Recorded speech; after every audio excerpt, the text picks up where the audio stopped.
Hello, my name is Felicia Patterson. Most people know me as the girl that beat the odds. I was born with a rare and nameless spinal condition, which doctors said I wouldn't survive and sent me home to die. My parents said I was a fighter and fought for my survival. An amazing surgeon, who I'm still thankful for today, saved my life, but it came with a cost. The surgery that ultimately saved my life also left me paralyzed from the waist down and weakness in other parts of my body. The doctors told my parents I would be completely dependent on someone for the rest of my life. Think about that for a moment. You remember walking, being able to care for yourself, but woke up from this life-saving surgery with all that taken away, not being able to move or feel from the waist down, being told you'll never be able to get yourself dressed, care for your daily hygiene needs, go to school, drive a car, live on your own. Can you imagine the depression, grief, anger, and mental anguish that causes? While I was completely dependent on my parents for several years, I refused to accept that one day I would have to be in assisted living, unable to live a normal life. Despite being told I was incapable, I graduated high school, obtained my associate's degree, and am still advancing my education. With the hard work and dedication, I learned how to be independent. Through the use of assistive devices, I learned how to get myself in and out of a wheelchair, get myself dressed, care for my daily hygiene needs, and take care of daily necessities. I then learned how to cook meals and clean my home without help. With use of transfer devices, I learned how to get on and off of a lawnmower, where I can manage my yard on my own, had a van modified, and successfully got my learner's permit where I can be self-sufficient. For someone who is 100% dependent on someone for everything, to become completely independent is a miracle. To have doctors who told you you'll never be independent to say it's safe for you to live and function independently. To have figured out a way to get back the independence that was taken away is words I can't even begin to describe. With this, you start building a new home and looking forward to the life you worked so hard to achieve.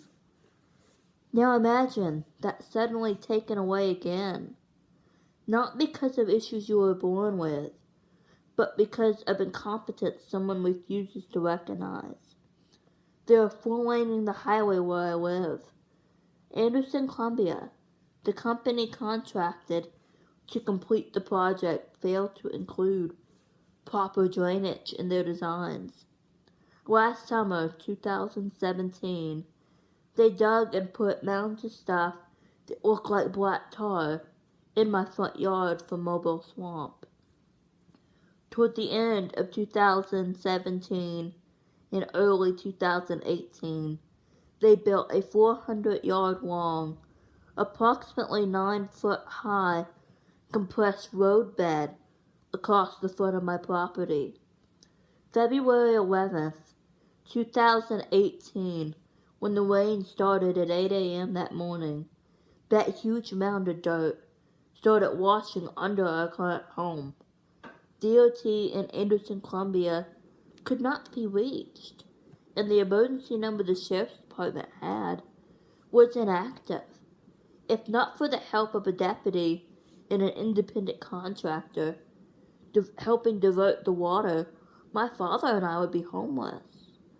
While my father, the deputy and independent contractor, worked at saving our home, I consistently tried to contact both DOT and Anderson, Columbia, while packing to evacuate. It took getting a hold of a friend who had connections with DOT to get any response. The other videos in my channel illustrate the urgency and aftermath of the problem. While the rain started at 8 a.m., it was It was 4 p.m. before DOT in Anderson, Columbia came out. It is now April 12, 2018, and Anderson, Columbia still refuses to rectify the problem. My current home is separating at the seams. There's about an inch gap down the center of our home. The doors are misaligned. You can barely open the back door. The molding on the fireplace is popped loose. Under our home looks like whipped up chocolate milk and smells. The site where we're building our new home is completely destroyed. We only needed topsoil and compaction originally for the foundation for the new house. Now we need between 60 and 80 loads of dirt just to put it back in its previous condition. We already had plans drawn, hired contractors, and were breaking ground when this man-made disaster occurred. Not only has this destroyed my current home, destroyed while building my new home, but I couldn't even leave my home for weeks because my wheelchair couldn't make it past the ramp without getting stuck. It took begging and calling daily from them to halfway fix that. I'm having to have my mail brought to my door, as I can no longer get to my mailbox or trash can. Due to this disaster, I can no longer go outside. My golf cart and lawnmower are buried in red clay. Not that I can get to it due to our now erosion problem. My father is scared to leave me at home in fear I can't evacuate if necessary. Anderson, Columbia has not only destroyed my current home, the site for my new home would have taken away my ability to care for my home and property, as I was independently doing 3 months ago. I am now back to being dependent on help. We offered a fast, simple solution just to be ignored and insulted. All we asked was for our building site to be put back in its original shape, for them to buy our current home at book value and allow us to live in it until our new home is built.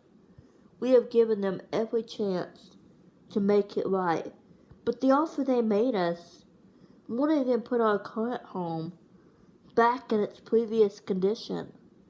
We're not out for blood or anyone's job. We just want what's right.